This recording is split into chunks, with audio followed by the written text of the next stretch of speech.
শিৱসাগৰ দিচাংমুখ ৰংচাই ৰাষ্ট্ৰীয় পাঞ্জা খেলুৱৈ জিমি দাসৰ চৰম পন্থা প্ৰেমজনিত কাৰণ সন্দেহ পৰিয়ালত শোকৰ ছাঁ শিৱসাগৰ জিলাৰ দিচাংমুখ ৰংচাই গাঁৱৰ ৰাষ্ট্ৰীয় পৰ্যায়ৰ খ্যাতনামা খিলঞ্জীয়া পাঞ্জা খেলুৱৈ জিমি দাসে বিষাক্ত দ্ৰব্য সেৱন কৰি আত্মহত্যাৰ পথ বাছি লৈছে বুলি জানিব পৰা গৈছে।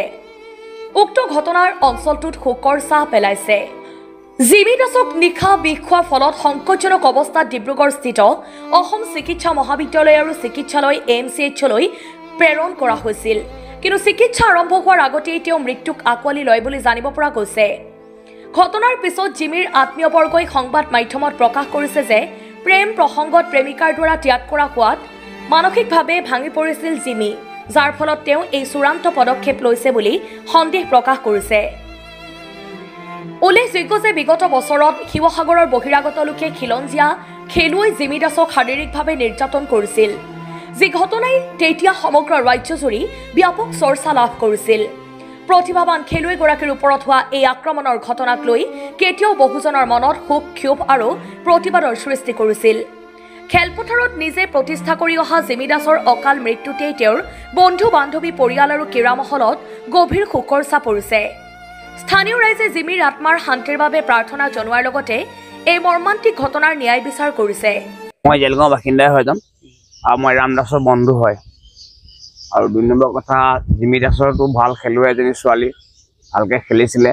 আৰু এজন বিবাহিতা ল'ৰাই তেখেতে কি প্ৰেমত পৰাই ছোৱালীজনীক পেলাই ধৰ্ষণ কৰি পিনি তেখেতে বিচাৰি কৰিলে। কালি ছোৱালীজনীয়ে নিজেই স্বজ্ঞান এটা সি বিয়া নপতাৰ কাৰণে ছোৱালীজনী নিজে মৃত্যুমুখত পৰিছে। আৰু মেডিকেল জয়সাগৰত ভৰ্তি কৰা অৱস্থাত তেখেতে ডিব্ৰুগড় মেডিকেলত তেখেতৰ এতিয়া পেচেণ্ট তাতে আছে। আৰু ইয়াৰ বিচাৰ সুবিচাৰ তুৰন্তে হ'ব লাগিব। প্ৰতিনিধি কোনে বিচাৰ ভাল ধৰণে কৰিব লাগিব। যদি ইয়াৰ বিচাৰ নহয়, আমি কোনে জনসাধাৰণে আমি আপিল কৰা হ'ব। দাস মোৰ ভতিজা ছোৱালী আৰু তাই ঘৰৰ পৰা ফুৰিবলৈ যায়েই সেইটো সময়ত, কিন্তু যে ল'ৰাৰ লগত কি ল'ৰাই যে তাই কি টেনশ্যন দিছে সেইটো আমি নাজানো। কিন্তু কালি তাই ঢাচকে ৰাস্তাতে পৰিলে, 4:30মান বাজিলে সন্ধিয়া। তাৰপিছত তেতিয়া আমাক ৰাস্তা দি যোৱা মানুহে ক'লে বোলে আপোনালোকৰ ছোৱালীজনী ৰাস্তাত মূৰ ঘূৰাই পৰি মুখেদি ফেন ওলাই আছে।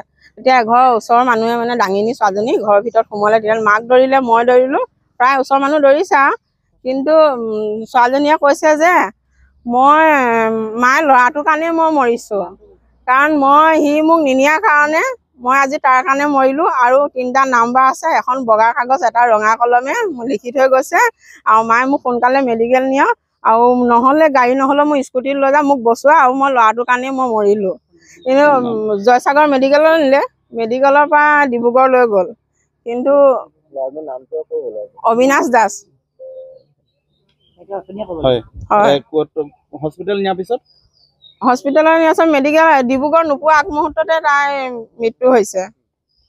কি হ'ল গোটেই ঘটনাটো, কি বুলি ভাবে আপোনালোকে? ঘটনাটো কি হ'ল মানে ল'ৰাটোৰ কাৰণেতো এতিয়া ছোৱালীজনী মৰিবলগীয়া হ'ল অবিনাশ দাসৰ পৰা।